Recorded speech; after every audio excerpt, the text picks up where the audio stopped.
اعوذ باللہ من الشیطان الرجیم، بسم اللہ الرحمن الرحیم۔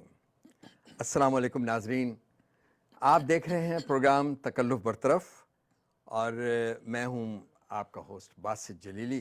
میرے ساتھ ہیں میرے کو ہوسٹ جناب انتظار احمد۔ السلام علیکم ناظرین۔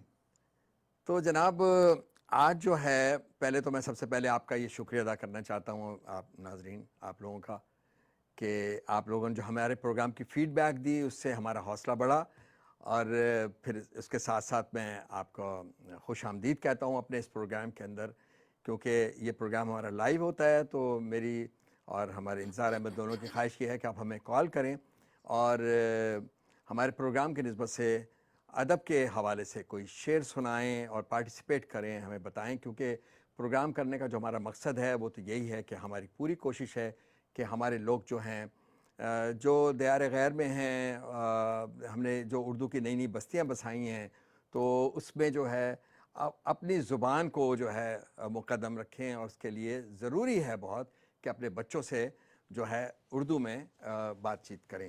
اگر آپ اپنے بچوں سے بات چیت کریں گے تو اس کا یہ ہوگا کہ وہ بچے اپنی زبان نہیں بھولیں گے، اور ہماری یہ نسلوں میں چلتی رہے گی بات۔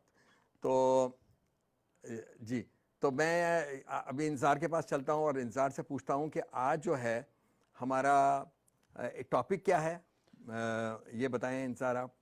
آج کا ہمارا ٹاپک ہے تعلیم بالغہ، نہیں مذاق کر رہا ہوں۔ آج کا ہمارا جو ٹاپک ہے وہ جی ہے جی، چراغ، اچھا، دیا، دیا، کہ چراغ کو کس کس زمرے میں استعمال کیا جا سکتا ہے، اور چراغ سے کیا کیا نسبت لی جاتی ہے، کن کن جگہوں پہ چراغ کا لفظ استعمال ہوتا ہے، اور چراغ کا کیریکٹر کیا ہے، اور یہ سب چراغ کو لے کے تو وہ ہے۔ تو ناظرین، یہ تو آج کا ہمارا ٹاپک جو ہے وہ تو مجھے بہت خوبصورت لگ رہا ہے، کیونکہ چراغ ہے، اور آپ کو پتہ ہے کہ زندگی میں چراغ کی روشنی کی بہت اہمیت ہے۔ جس زمانے میں الیکٹرسٹی نہیں تھی، اس زمانے میں چراغ ہی ہوتا دیا جلایا جاتا تھا، چراغ تھے، اور اس پہ باقاعدہ تیل ڈالا جاتا تھا، اس پہ مطلب وہ ایک طرح سے راہ دکھانے کے لیے استعمال ہوتی تھی، مشعل ہوتی تھی اسی، اور ایک بڑا بالکل ڈیفرنٹ ماحول ہوتا تھا۔ آج کل بھی جو چراغوں آپ نے دیکھا ہوگا، بعض کو جو ہمارے پروگرامز ہوتے ہیں اس میں چراغ جلائے جاتے ہیں، بالکل، تو وہ ایک بڑا رومانس پیدا کرتے ہیں۔ تو چراغ جو ہے اس کی بہت اہمیت ہے بہت زیادہ۔ ہمارے سوسائٹی کے اندر۔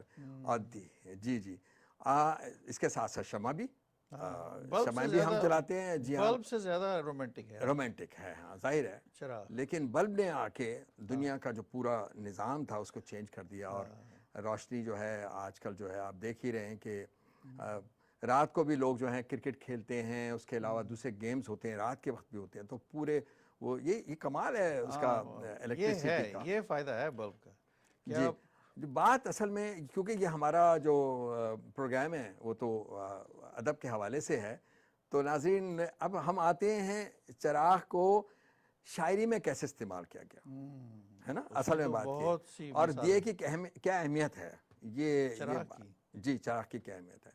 تو جہاں تک میں سمجھتا ہوں کہ چراغ جو شاعر استعمال کرتا ہے وہ استعارے کے طور پہ استعمال کرتا ہے، وہ ایک ایسی روشنی چاہتا ہے جس روشنی میں ہم اپنی زندگی بسر کریں۔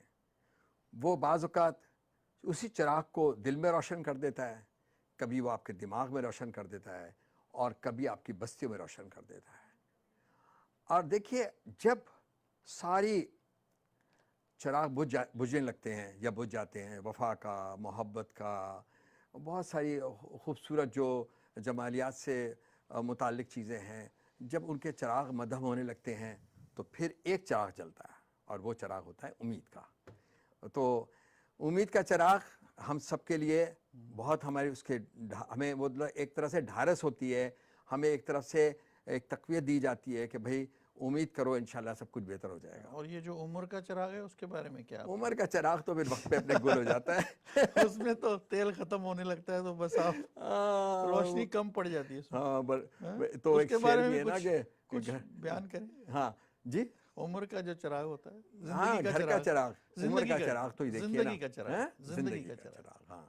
تو وہ اصل میں زندگی کا چراغ نہیں ہے، بلکہ یہ ایک جو جب ایک چراغ گل ہوتا ہے نا زندگی، آپ سمجھتے ہیں کہ زندگی ختم ہو گئی، ایسا نہیں ہے، بلکہ ایک وقفہ ہوتا ہے یہ نیند کا، تو اس کو آپ بہت زیادہ سیریس نہ لیں آپ، اور نہ گھبرائیں آپ کہ تو وہ ایک بڑا مشہور شعر بھی ہے کہ جی کہ ایک بڑا مشہور شعر ہے کہ اس گھر کو آگ لگ گئی گھر کے چراغ سے، اور ابھی تو ماشاءاللہ لو بڑا چراغ کے بہت سے وہ ہیں اس کی امپلیکیشنز ہیں کہ چراغ جو ہے اس کا کردار دیکھیے کہ اس سے آگ بھی لگ سکتی ہے، ہاں، اور اس سے روشنی بھی ہوتی ہے، اور اس سے روشنی بھی ہو سکتی ہے. بالکل تو آپ کے اوپر ہے آپ چراغ کو کس جگہ رکھتے ہیں. جی ہاں، احتیاط کیجئے ناظرین، یہ بہت ضروری ہے. لیکن آج کل تو بہت سیفٹیز ہیں. آج کل تو جناب کمال تو یہ ہے، دیکھیے یہ جو شاعر کہہ رہا ہے نا آپ سے، شاعر یہ کہہ رہا ہے آپ سے کہ آپ علم کی روشنی حاصل کیجئے،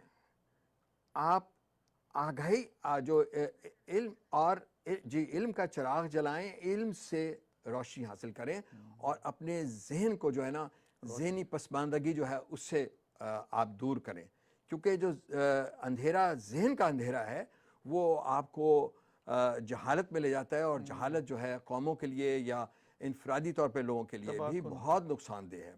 تو ہمیں کیونکہ ایک زندہ قوم کی طرح رہنا ہے، اور اس کے لیے بہت ضروری ہے کہ ہم تعلیم حاصل کریں اور علم کی روشنی سے اپنے دل و دماغ کو، اپنے ماحول کو جو ہے وہ اس کو ہم روشن کریں. یہ بہت ضروری ہے. میرے پاس ایک اگر آپ کہیں تو میں آپ کو ایک فراز صاحب کی بڑی خوبصورت غزل ہے، وہ میں سناؤں ناظرین؟ ہم بھی سنیں گے، ناظرین بھی سنیں گے. جی تو یہ جناب فراز صاحب کی غزل کہ تیرے ہوتے ہوئے محفل میں جلاتے ہیں چراغ، تیرے ہوتے ہوئے محفل میں جلاتے ہیں، تیرے ہوتے ہوئے محفل میں جلاتے ہیں چراغ، لوگ کیا سادہ ہیں سورج کو دکھاتے ہیں چراغ. ارے واہ، کیا شعر ہے جناب، ہیں اس کا مطلب جو ہے.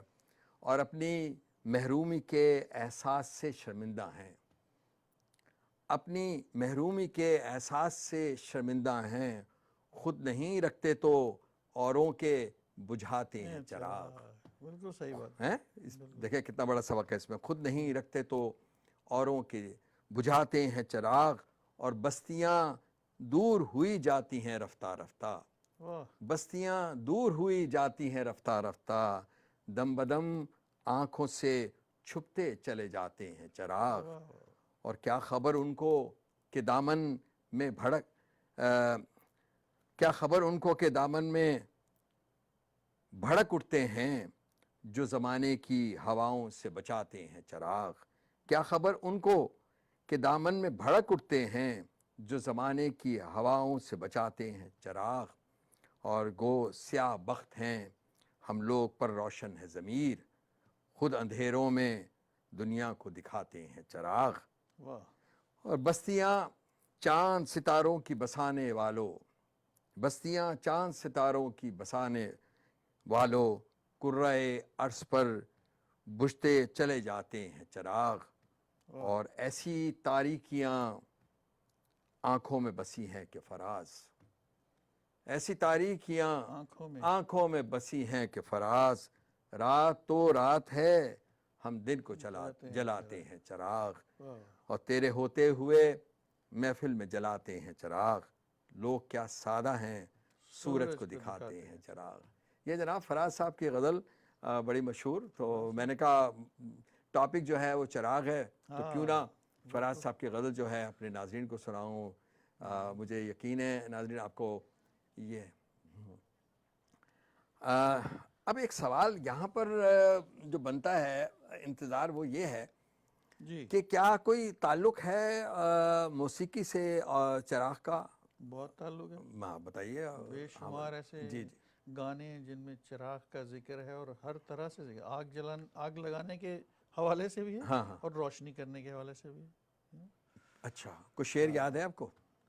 ہاں، شعر چراغ کے اوپر تو مجھے یاد نہیں ہے، لیکن اچھا آپ نے یہ بھی سنا تھا کہ بعض اوقات کہ وہ موسیقی سے، وہ ساغر صدیقی کا شعر ہے، چراغ تور جلاؤ، تور جلاؤ. وہ تو ہم آپ سے سنیں گے بڑا نا، اندھیرا ہے، آج ہم نے آپ سے وہ سننی ہے ساغر صدیقی صاحب کی جو غزل. ہاں، نقاب اٹھاؤ بڑا اندھیرا ہے. جی.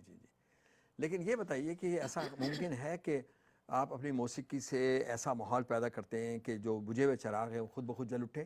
تان سین جو تھے اکبر کے کورٹ میوزیشین جو تھے، تان سین، وہ ایک راگ گاتے تھے جس کو بولا جاتا ہے راگ دیپک.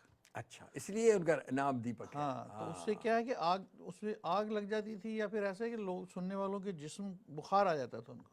یہ اچھا سننے اسلائی کا مت ہے. پورا ماحول گرم ہو جاتا تھا. سچ یہ نہیں ہے وہ مجھے معلوم نہیں, لیکن سکھایا جاتا ہے. اور جن کو سکھایا جاتا ہے پھر ان کو منع بھی کیا جاتا ہے کہ یہ گانا نہیں. سکھا دیتے ہیں لیکن گانے کے لیے ممنوع اس ہے. لیے کہ آگ لگ گئی تو آپ نہیں کو وہ لوگوں کا ٹیمپریچر, سٹوری اس کے پیچھے یہ ہے کہ تانسین نے جب یہ اکبر کے دربار میں گایا راگ دیپک, تو جتنے بھی کورٹ والے تھے اور انکلوڈنگ اکبر بادشاہ, ان کا ٹیمپریچر وہ ایک بہت بڑھ مووی گیا. تھی نا بیجو باورا, ہاں اس میں وہ دکھایا تھا. ہاں اس میں دکھایا تھا. جی جی تو راگ دیپک جو ہے وہ بالکل ہے.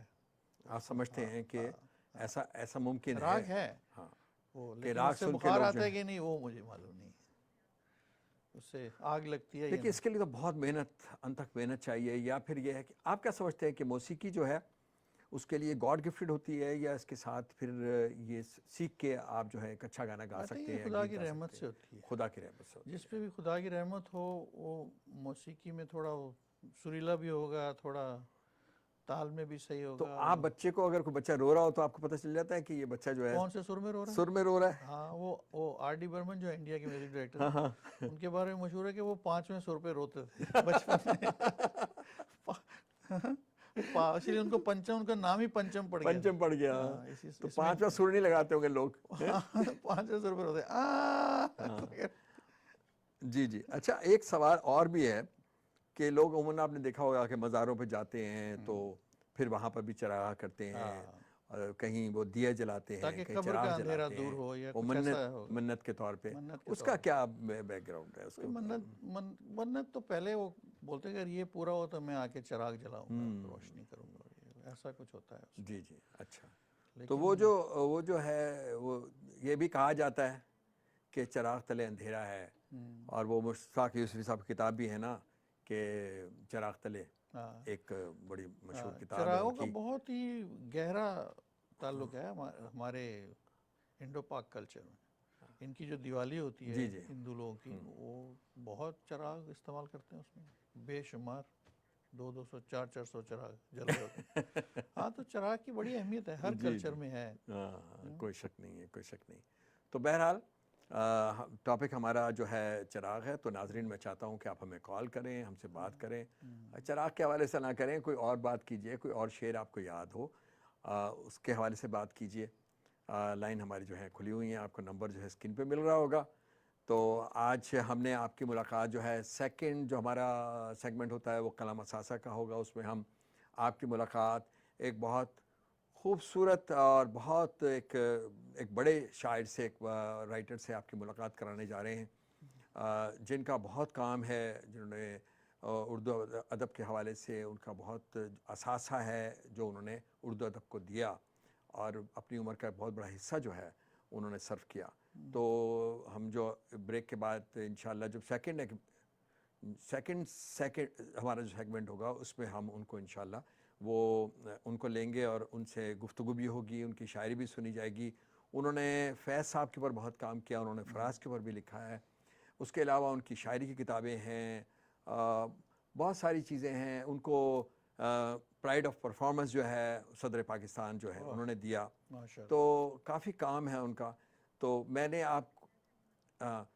آپ کو جو بتانا چاہ رہا ہوں اس وقت یہ کہ تاکہ آپ لوگ جو ہیں وہ اسکرین کے سامنے ہی رہیں, اور ہمارے جو شاعر ہیں ان کو سنیں. وہ کینیڈا میں مقیم ہیں, اور ہمارے ساتھ ابھی انشاءاللہ جلدی آپ سے ان کی ہمیں ملاقات کرانے والا ہوں.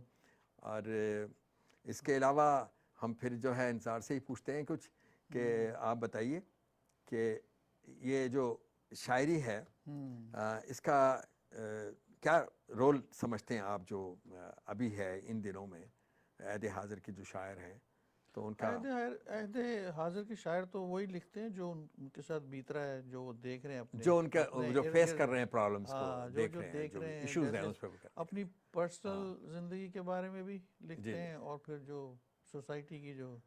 تو ناظرین وقت ہوا ہے اس وقت بریک کا, تو ہم چلتے ہیں ایک بریک پہ. آپ ہمارے ساتھ ہی رہیے, لیتے ہیں ایک چھوٹا سا وقفہ. ناظرین آپ دیکھ رہے ہیں پروگرام تکلف برطرف, اور بریک پہ جانے سے پہلے جیسا کہ میں نے آپ سے کہا تھا کہ ہم آپ کی ملاقات جو ہے ہمارے سیکنڈ سیگمنٹ جو ہے قلم اثاثہ، اس میں آپ کی ملاقات ایک شاعر سے کرائیں گے اور ایک رائٹر سے. اور آج ہمارے ساتھ جو رائٹر موجود ہیں ان کے متعلق کچھ بتا چکا ہوں، کچھ اور میں آپ کو بتانا چاہتا ہوں ان کے متعلق کہ جہاں جہاں اردو بولی لکھی جاتی ہے وہاں وہاں ہمارے جو شاعر ہیں ان کا نام اشفاق حسین ہے. کینیڈا مقیم ہیں. کینیڈا کی جو ادبی سرگرمیاں آج کل وہاں پر ہیں اور جو انہوں نے جو ترقی اور ترویج کے لیے جو وہ کام کر رہے ہیں اس میں ان کا بہت کلیدی رول ہے کینیڈا کی ادبی ماحول کو اس نہج پہ لانے کے لیے. اور تو انہوں نے بہت ساری کتابیں بھی لکھی، جیسا کہ میں نے پہلے بھی آپ سے کہا ہے کہ ان کو پرائڈ آف پرفارمنس بھی ملا ہے. تو ہم آپ کی جلد ملاقات ابھی کرانے والے ہیں ان سے، اشفاق حسین سے. اس دوران میں جو ہے ایک سوال جو ہے میرے ساتھ جو میرے کو ہوسٹ ہیں جناب انتظار، ان سے کرنا چاہ رہے ہیں کہ ہمارا آج کا ٹاپک کیونکہ چراغ ہے، تو اگر انتظار نے اپنے بیٹے کا نام چراغ رکھ لیا ہوتا، کیونکہ نام یہ چراغ جو ہے یہ نام بھی ہوتا ہے، جس طرح کہ ہمارے ہیں بہت بڑے ایک شاعر ہیں چراغ، میرے خیال ہے حسن بہت سے ہیں، حسرت، چراغ دین، چراغ وہ محمد، ہاں کچھ میں چراغ نام بھول خان، رہا ہوں ہیں، سب ہیں چراغ، بہت، ہاں چراغ حسن. چراغ حسرت کچھ ایسا نام تھا ان کا. تو بہرحال تو کہنے کا مقصد یہ ہے کہ اگر آپ کا نام ہو تو پھر وہ کیا کہلائے گا، آپ کا بیٹا جو انتظار ہے کے چراغ. انتظار کا چراغ. ہاں تو ہم کانٹیکٹ کرنے کی کوشش کر رہے ہیں انشاءاللہ، جیسی ہماری ان سے ہوتی ہے میں آپ کی ملاقات کراتا ہوں اشفاق حسین صاحب سے. جیسا میں نے پہلے بتایا کہ وہ کینیڈا میں مقیم ہیں اور کینیڈا میں ان کی بہت زیادہ جو ہے ادبی خدمات ہیں. تو میرا خیال ہے وہ ہمارے ساتھ ان کا رابطہ ہو گیا ہے. السلام علیکم اشفاق بھائی. السلام علیکم جی. جناب شکریہ تو ہم نے آپ کا ادا کرنا ہے کہ آپ نے وقت نکالا اور ہمیں اور ہمارے ناظرین کو آپ سے بات چیت کا موقع ملا اور آپ کا ہم کلام بھی سنیں گے. اور میں ایک بات یہ بھی کہتا چل رہا ہوں کہ فیض صاحب کی جو ہے وہ برسی تھی میرے خیال 20 تاریخ کو، 20 نومبر کو. ہاں. تو ہمیں تو پروگرام فیض صاحب پہ کرنا تھا لیکن یاد نہیں رہا. لیکن آپ نے کیونکہ بہت کام کیا ہے فیض کے اوپر، تو میں چاہوں گا کہ ہمارے ناظرین کو آپ کچھ اگر بات کرنا چاہیں تو آپ فیض کے حوالے سے بھی کر سکتے ہیں. اور ویسے یہ ہے کہ آپ نے کیونکہ بہت اردو کی خدمت کی، مجھے صرف ایک سوال آپ سے ضرور کرنا تھا کہ آپ نے جو پہلی کتاب آپ نے لکھی ہے وہ فیض ایک جائزہ، وہ کس عمر میں لکھی ہے اور کب لکھی گئی؟ دیکھیے یہ میں فیض صاحب پر میری اب تک 9 کتابیں شائع ہوئی ہیں. ماشاءاللہ جی. اور جب میں طالب علم تھا تو ہمارے زمانے میں یہ اسٹوڈنٹس موومنٹ تھی جنرل ایوب خان کے خلاف. اچھا. اس اسٹوڈنٹس پالیٹکس میں لوگ انوالو تھے اور میں بھی ظاہر ہے کہ اس میں انوالو ہوا، لیکن ایسے لیڈر نہیں، ایسے لیڈر کے طور پر نہیں کہ آپ مجھے اسٹوڈنٹ لیڈر کہیں گے. بینر لے کے جو چلتے ہوتے ہیں، نعرہ لگاتے ڈاؤن ڈاؤن اور امریت کے خلاف جو باتیں کرتے ہیں. تو تھوڑے دن بعد مجھے اندازہ ہوا کہ جو میرے ہاں جو ایک جمہوریت کی جو ایک لگن ہے جس میں زیادہ کام کر سکتا ہوں، تو مجھے لگا کہ میں بحثیت لیڈر کام نہیں کر سکوں گا. میں جو اپنی شاعری کا جو مجھ میں صلاحیت ہے اس فیلڈ میں رہوں تو میں زیادہ بہتر طریقے سے اپنے سماجی جو ہے جو مطالبے ہیں ان کو پورا کر سکوں گا. تو جب میں کراچی یونیورسٹی میں 1972 میں نے ایڈمیشن لیا ایم اے میں، تو اس سال وہاں پر میں نے جو ہے ایک تھیسس تھا میرا، اس کا عنوان تھا فیض احمد فیض. ان کی شاعری، شخصیت نہیں، صرف ان کی شاعری. اچھا شاعری کی. یہ وہ زمانہ تھا جب کہ فیض صاحب کا نام بھی لینا بہت ذرا لوگ ڈرتے تھے کہ بھائی یہ تو کمیونسٹ ہیں، اور یہ اب تو خیر فیض ایک ہمارے بہت بڑا نام تسلیم کر دیا لوگوں نے. جی جیسا آپ چراغ ہے، جب اس کی روشنی ہوتی ہے تو وہ پھیلتی ہے، ظاہر اس کو بالکل. تو میں نے دراصل یہ جو ہے میں اردو کی جو ترقی پسند تحریک ہے، پروگریسو رائٹنگز ہے، اس پر میری توجہ تھی. تو مجھے براہ راست فیض صاحب کے مطالعے کا شوق نہیں ہوا کہ میں کہوں صرف انہیں کو مجھے ہوتا یہ ہے کہ جب آپ کوئی تھیسس وغیرہ کرتے ہیں کسی دور پہ، کسی شخصیت پہ، تو اس پورے دور کا احاطہ کرنا پڑتا ہے. تو میں نے سوچا کہ میں کسی ایک ایسے شاعر کو اپنے مطالعے کا عنوان بنا دوں تو اس کے ذریعے مجھے اس ہم عصر دور کو پورا میں مدد ملے گی. اور مجھ سے جو سینئر تھے، اب تو فیض صاحب تھے، جوش ملی آبادی سے حیات تھے، احمد ندیم قاسمی تھے، علی صدا جعفری تھے انڈیا میں، جی اور جی بڑے مخدوم محی کیفی اعظمی الدین جی بڑے جی بڑے شاعر سابق ہاں ڈالی ہوا سب تھے. تو ہاں اس پورے منظر کو سمجھنے کے لیے اگر میں نے سوچا کہ میں کسی ایک پروگریسو شاعر کو دیکھوں پڑھوں مطالعہ کروں تو مجھے اپنے, کیونکہ دیکھیے آپ لکھنے سے پہلے پڑھنا ضروری ہے. جی ظاہر بالکل آپ کچھ پڑھیں گے نہیں تو لکھیں گے کیا. ظاہر ہے تو بالکل اس سے ہم نے فیض صاحب کو منتخب کیا.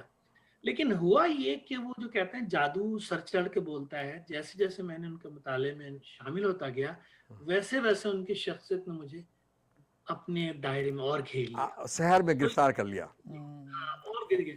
پہلے میں ہی نہیں تھا کہ ایسا کہ آپ شخصیت سے متاثر ہو کے جائیں, یہ میرا وہ نہیں تھا, میں مطمئن. جی لیکن جب میں پڑھنے لگا اور ان کے بارے میں چیز دیکھی اپنے, تو یہ میری تھیسس تھا جو 1974 میں کراچی یونیورسٹی میں نے پیش کیا تھا, فیض ایک جائزہ.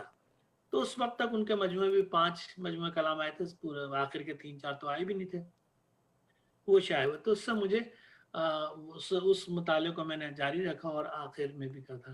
تو یہ 1977 میں کراچی میں ادارہ یادگار غالب ہے, جس کے فیض صاحب سرپرست بھی تھے ایک زمانے میں جب وہ کراچی میں تھے.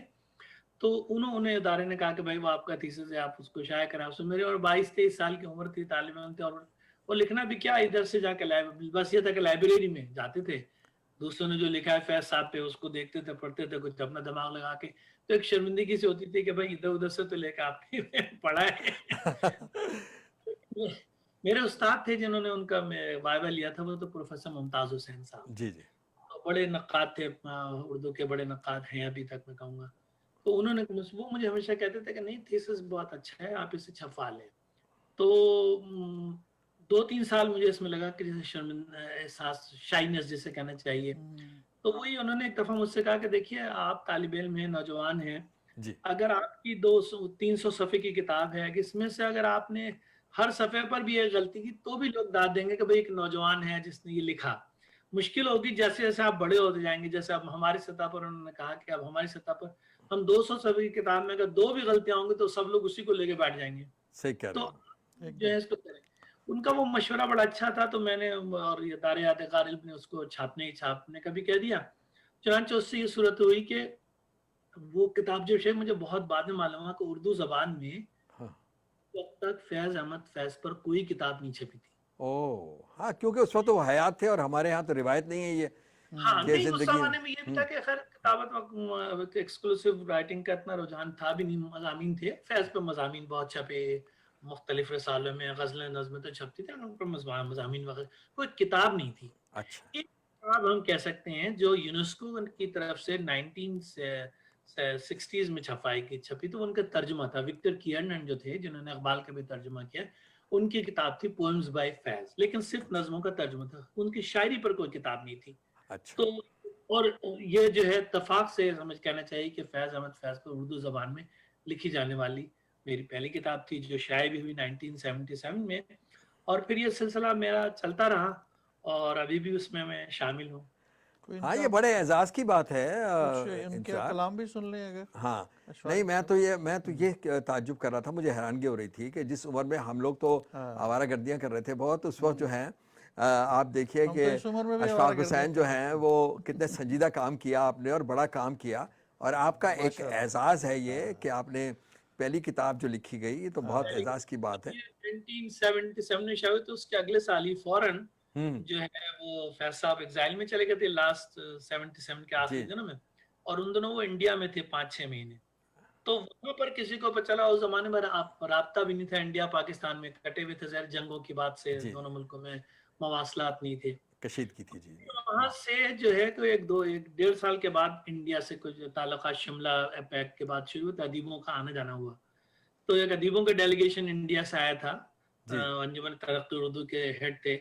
تو سب لوگ سوالات وہاں کر رہے تھے, میں اس تقریب میں نہیں تھا, لوگ سوال کرنے, تو انہوں نے کہا جی دیکھیں ہم تو انڈیا کے ادیبوں کو, کیا ہمارے پاکستان کے نئے ادیبوں کو بھی وہاں انڈیا میں پڑھا جا رہا ہے. تو انہوں نے کہا جی میں تو ہمارے یہاں تو آپ کیا, ہم تو نظر رکھتے ہیں کہ پاکستان میں کیا شائع ہو رہا ہے اور اپنے کو اپڈیٹ رکھتے ہیں, ہمارے یہاں کافی کتابیں چھپتی ہیں, صرف پرانے نہیں نئے لوگوں میں بھی. ابھی آپ کے ایک اشفاق حسین صاحب ہیں, انہوں نے فیض پہ کتاب لکھی, ہمارے یہاں وہ چھپی. جی جی دوسرے دن مجھے میرے دوستوں نے کہا کہ یار وہ کل تمہارا ذکر ہو رہا تھا تو کہ تمہاری کتاب وہاں چھپ گئی, تو رائٹ کا تو آپ کو کوئی ہوتا نہیں, تو خیر مجھے بڑی خوشی ہوئی. تو اس سے مجھے پتہ چلا کہ وہ اگلے سال ہی جو کتاب ہندوستان سے ہی بھی شائع ہو گئی. اس لیے کہ فیض جو ہیں وہ ہمارے دور کے اہم شاعر تھے. جی ہوتا یہ ہے کہ جب ہم جس دور میں زندہ ہوتے ہیں ہمیں سورج کی روشنی نظر نہیں آتی اگر سورج پورا چمک رہا ہو. اس کے لیے کچھ تھوڑا سا اندھیرا بھی چاہیے ہوتا ہے, کیا بات تھوڑا ہے. سا جی سائے بھی چاہیے ہوتا ہے. تو فیض صاحب کے جیسے ان کی لوگ جو ان کے گرد ان کے لوگوں نے جو بتاتے تھے چیزیں, اس میں جیسے جیسے دھند صاف ہوتی گئی ویسے ویسے ان کا چہرہ جو اور صاف شفاف ہو کر آتا رہا. تو اس طریقے سے جو ہے وہ سلسلہ میرا وہ رہا. اور اسی زمانہ میں 77 میں کراچی میں تھا, arts council of Pakistan Karachi میں اسسٹنٹ ڈائریکٹر تھا 76 سے 79 اچھا تک. جی اور پھر اس کے بعد امیگریشن لے کے یہاں 79 میں امیگریشن ہو گیا, 80 میں کینیڈا آ گیا. آنے سے پہلے وہ میری ایک پہلا شعری مجموعہ بھی وہیں سے شائع ہوا اعتبار کے نام سے. جی جی یہ میرا پہلا شعری مجموعہ تھا جو وہاں سے شائع ہوا تھا. تو 2 کتابیں میری, ایک نثر میں اور ایک شاعری میں شائع ہو چکی تھی. اس کے بعد میں یہاں کینیڈا آیا تھا. اور اس زمانے میں کینیڈا اردو کے ادبی نقشے پر نہیں تھا.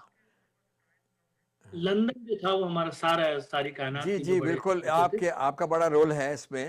ہمارے پاس کیونکہ وقت کی کمی ہوتی ہے تو ہم چاہتے ہیں کہ آپ اپنا کلام سنائیے تاکہ ہمارے جو ناظرین ہیں وہ پیاسے بیٹھے ہیں. پیاسے نہ رہ جائیں.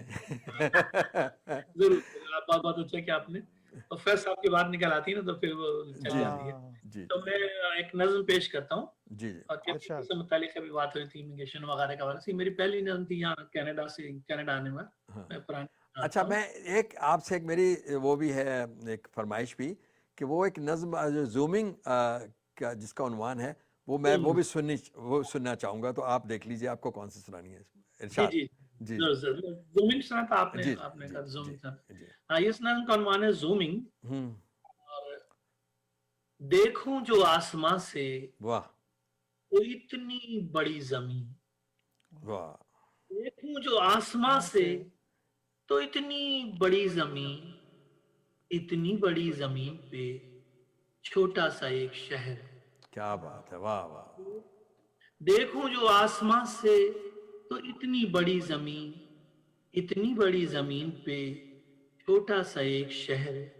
چھوٹے سے ایک شہر میں سڑکوں کا ایک جال, سڑکوں کے جال میں چھپی ویران سی گلی. واہ واہ.